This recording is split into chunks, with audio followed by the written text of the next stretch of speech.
สบายดีนะมื้อนี้ก็สิมาร้องบทเพลงที่แต่งขึ้นมาเองเนาะจึงว่าจะเป็นแบบใดนั้นก็ขอให้ทุกคนติดตามและรับชมไปนำกันบ่ใดผิดพลาดบ่เหมาะบ่สมก็ขอโทษขออภัยเพราะว่าเป็นบทเพลงที่แต่งขึ้นมาเองอ่า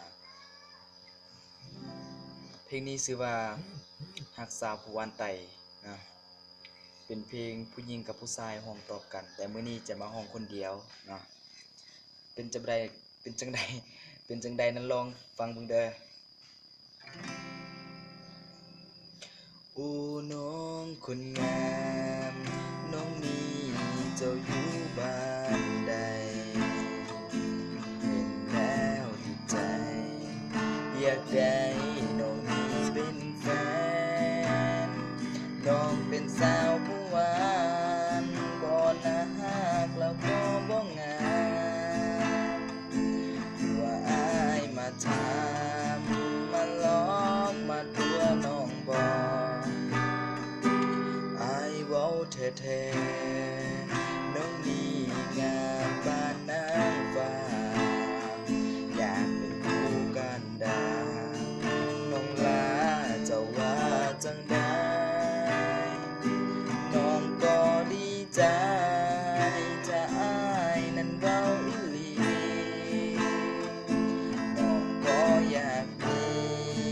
คนหักมาอยู่ในใจขอสัญญาว่าจะหาแต่น้องคนเดียวจะบ่ไปยุ่งเกี่ยวยิ่งคนอื่นแล้วนะ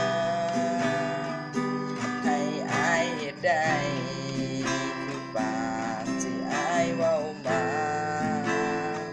น้องก็ขอสัญญาว่าจะหา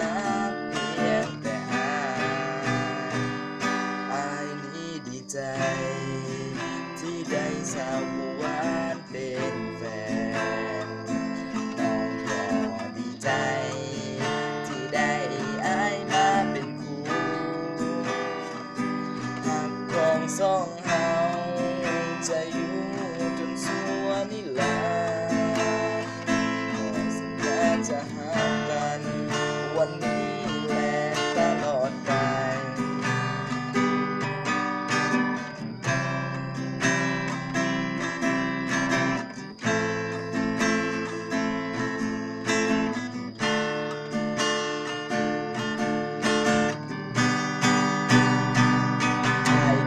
สัญญาว่าจะหาแต่น้องคนเดียวจะบ่ไปยุ่งเกี่ยวยิ่งคนอื่นแล้วนะให้อายเฮ็ดได้คือปากที่อายเว้ามาขอสัญญาว่าจะหาเพียงแต่อายดีใจที่ได้สาวผู้หวานเป็นแฟนน้องก็ดีใจที่ได้อายมาเป็นคู่รักของสองเฮาจะอยู่จนสัวนิรันดร์ขอสัญญาจะหากัน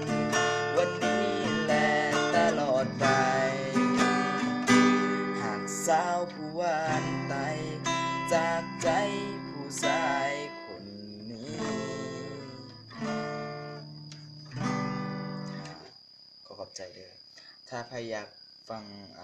เพลงนี้เต็มๆนะห้องตอบกันผู้หญิงกับผู้ชายนี่ก็ช่วยกดติดตามเนาะกดไลค์กดแชร์เด้อให้ชีวิตของเด็กบ้านนอกคนนี้ได้มีความฝันที่เป็นจริงเนาะ